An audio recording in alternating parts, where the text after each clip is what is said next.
Yeah, hello, I'm Heather. And I'm Dan. And we're known as Ackroyd and Harvey. The contemporary artwork that we have been working on for the last 2 years, and this is working very, very closely with Dr Sophie Page from UCL, the artwork is called From Aether to Air.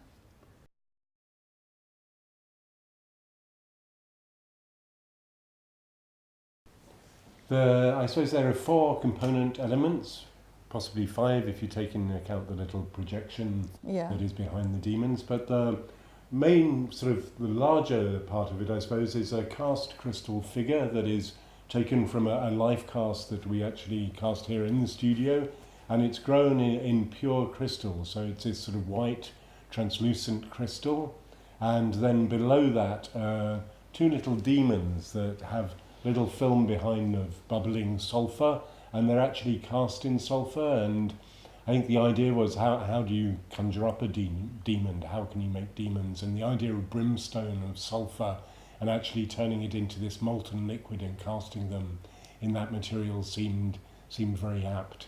And then there's a wallpaper as well. So the tableau is set against this very beautiful, this vivid, deep, beautiful, rich blue colour. And actually, when you look closely, you can just see there are these depictions of these angel faces and wings all over it. So, and that was inspired by an illustrated Bible, an illuminated Bible that I think was done in 1411. So yeah, there's that sort of those elements all came together in this sort of tableau. There is the other element of the vulture wing as well. Oh yeah, that that's true.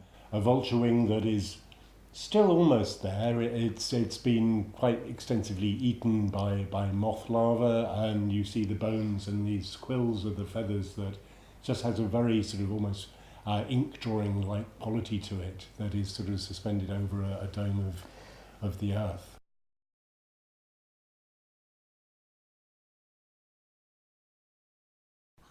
I was thinking about this one and just trying to understand perhaps what we'd been exposed to or had seen before, maybe from this area. And actually what I realised was that I knew very little, in truth, about this area. And I've been quite taken aback actually by truly how little I understood about it. And actually how complex the medieval world was on many levels, and yet at the same time there is this kind of extraordinary kind of holistic sort of synchronization of many composite disparate elements that almost kind of creates this sort of wonderful work of art, which is the medieval cosmology. I think for me, I'd always sort of looked at it, but very much with a mind that we have nowadays. And actually talking with Sophie, it really helped you actually to enter into the medieval mind. Our understanding from the kind of conversations, extended conversations we had with Sophie, was in fact that the medieval world managed to harness and make sense of, and in fact the above the moon were these kind of concentric sort of spheres. I mean, well, the Earth was nestled into a sphere, and then there were spheres. The center, really, that's right, and then there were spheres and spheres, these kind of translucent, transparent spheres. But as you disappeared up into the ether, it was just sort of full of these harmonious presence, really, and angelic presences, and light, and flooded with light, and beauty, and angelic presence. And as you come down towards the moon and below the moon, things shift. Mm-hmm.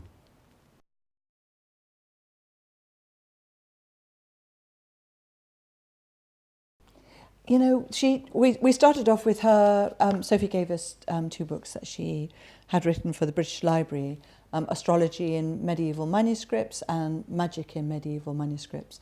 So this was an introduction, you know, to her work and to these elements of the medieval world. And, you know, they're just, again, such extraordinary, beautiful drawings and paintings, and just realising how, you know, astrology permeated through people's lives, and how magic permeated through people's lives as well, with some really quite dark, and, you know, I mean, and then, you know, the presence of demons. She took us to the Wellcome library, and she introduced us to some manuscripts there, didn't she? Medieval manuscripts. The actual original books and just being able to engage with those and looking through them, and the quality of the artwork in them, and a lot of the writing I found quite difficult, quite impenetrable, but the drawings and I mean, some of the ones with the gold on, and the way the gold still sings out from those pages.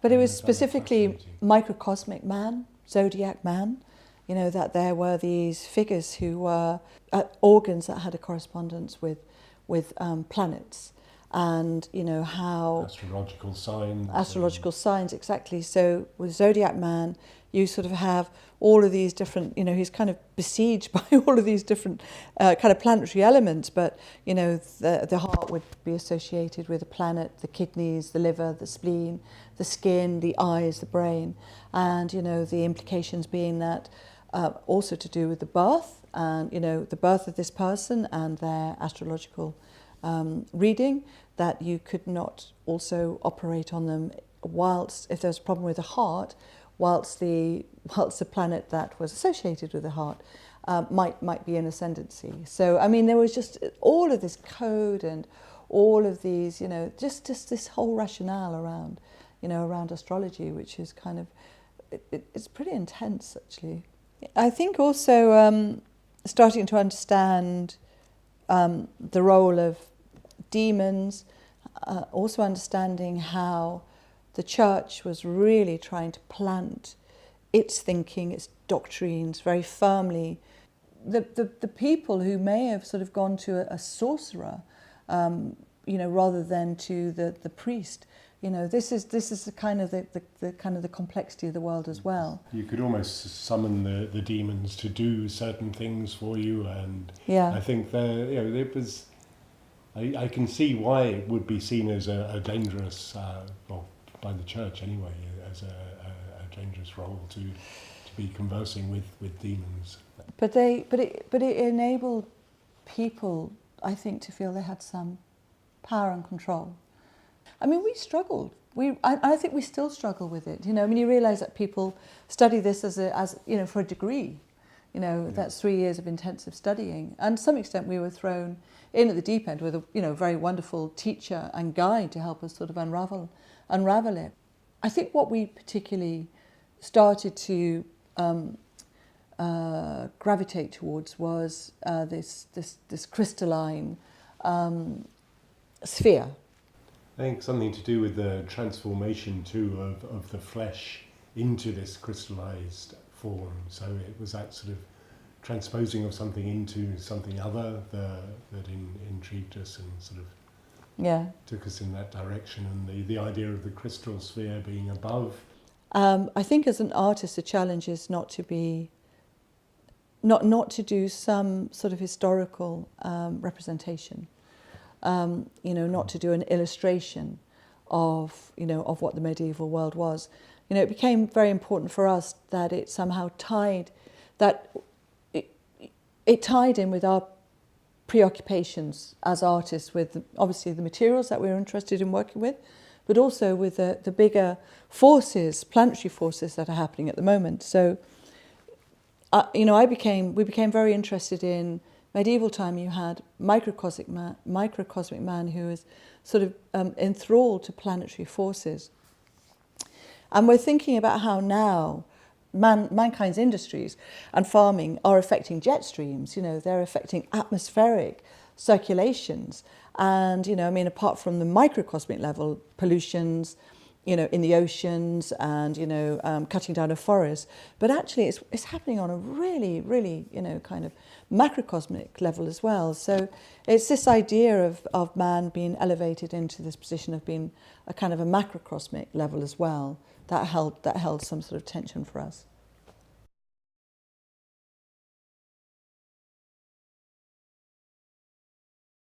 Not an easy question. I think just trying to get sort of under the surface of things to actually understand the way medieval mind worked, and then, because really you needed to understand that before you could actually enter into and take things further.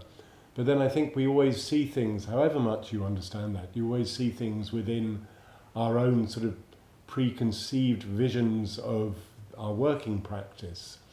And I suppose it was just trying to fuse those two together and coming up with something that we felt really dealt with both those issues. When we're working on things, we generate a lot of different ideas, and then through conversations between ourselves and also with Sophie and returning to conversations with ourselves, some things become sort of one that you'll run with, and others sort of fall by the wayside and things. So, I mean, we were looking, quite intensively at the microcosmic, or at the Zodiac Man as well, and we were wondering about whether or not we could recreate that sort of in a contemporary way with a light box and do it as a performance, almost possibility of a suggestion of a performed lecture. But again, we sort of stepped away from that idea because we just felt it was becoming too potentially too illustrative.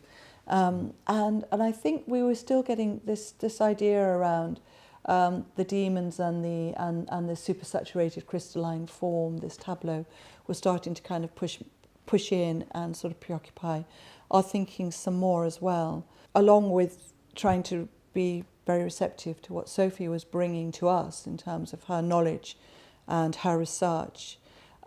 We were also having to look at the constraints in and around the museum space and what we could and couldn't do as well.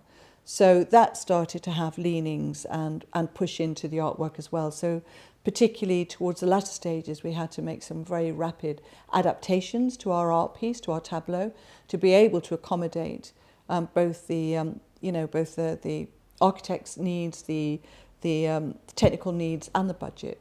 I think we wanted to make something that was just kind of visually would draw people towards it.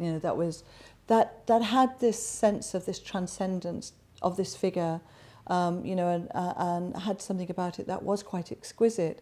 And yet at the same time, there was this kind of these inhabited by these quite dark figures who, in front of this bubbling sulphur.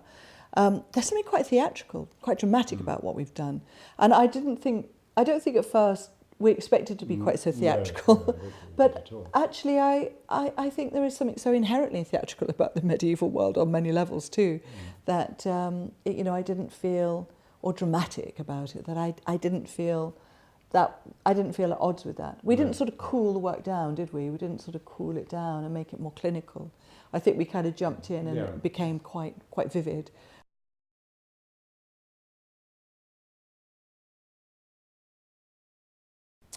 She would, so for example, she would take so much time and effort to really, scour through her research material.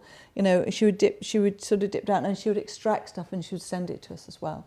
Very exacting in her way of... Very precise. Very, very, very precise. I think that kept us in check too. We had to be very, very precise with our thoughts, and sometimes as an artist you allow your thoughts to run away, but often we felt that we had to be sort of, we were reined back in on a couple of occasions, which I think was healthy too. I mean, I think there was one evening, and I remember that we were kind of had the books, and the idea of a sulphur demon just popped into the head. So actually, out of working with Sophie on this world, we'd never have made these characters, and we would never have experimented. They transformed. I don't know if you can see, but this is actually quite yellow inside. The ones in the show are solid. This one started leaking when we were pouring it into the mould. But they do still smell of sulphur, and it's just odd the way, as a material to work with, it sort of doesn't act the way you'd expect it to act. You heat it up and it turns into a very treacly, sticky liquid, and then actually as it cools it becomes runnier and more liquid, and then almost like a sort of tea consistency, and you can pour it then, and then it starts to crystallise and go off. It can combust. We had it combusting on a couple of occasions, which isn't very good and quite dangerous. I think I still have scars on my arm from the little demons. But kissed by the devil. Yeah.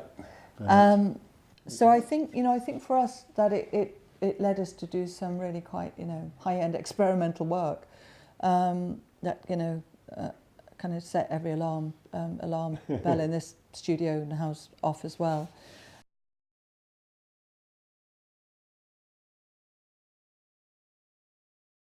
I think when Dan and I first met, we were both interested in alchemy to some extent, and were kind of reading some sort of books that reference that. But of course, speaking at length with Sophie, realised that that's a very different practice to the type of magic that was being kind of studied and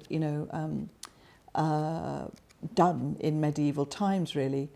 Just often find myself picking up these books, and just carry on looking at them and sort of reading bits. And every time I read it, I kind of think, this is really fascinating. This is so interesting. But there's been elements of magic, I suppose, or magical thinking that have entered into the way we work. I mean, sometimes it is just sort of happy accidents and things that will then dictate a whole sort of process of work that you develop. Or I think we work in quite an intuitive way, and I think that just some of the things that we've touched on with the knowledge that Sophie Page has taken with us is just, it will remain there and influence work to come.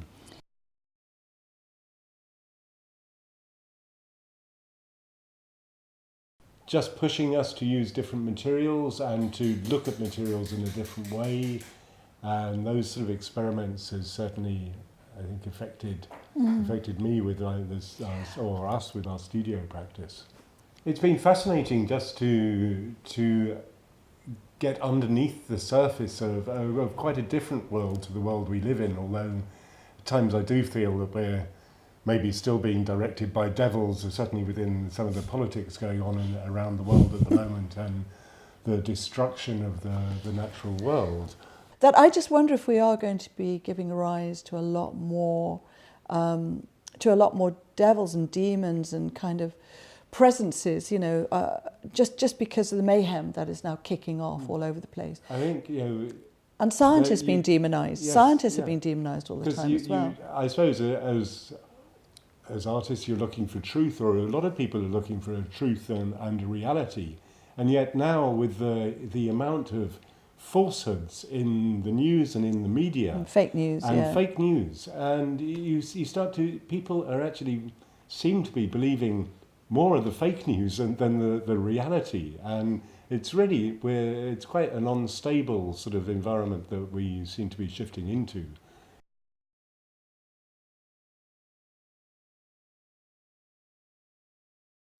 I think we've always been tendency towards magical thinking, really, in one way or another. Yeah, so I think it was actually a real pleasure to be involved with it because of that.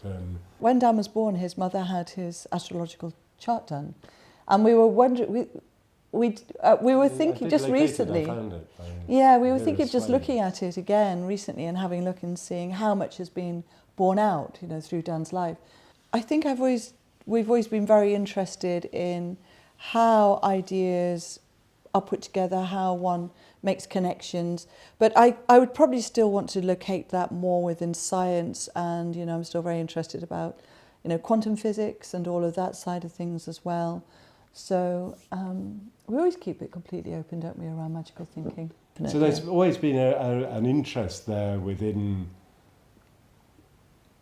sort of balancing natural processes, I think, and something other that holds everything together. I mean, it's a bit like if you've got two tuning forks and you hit one, the other one will start to vibrate even if it's at a distance and things. So, and that's physics, but it's magical as well. Or the divining of water. Yeah. You know, I mean, again, there it's are lots and lots of things I think that sort of are threaded together, and I think certainly we'll keep on trying to find those threads, I think.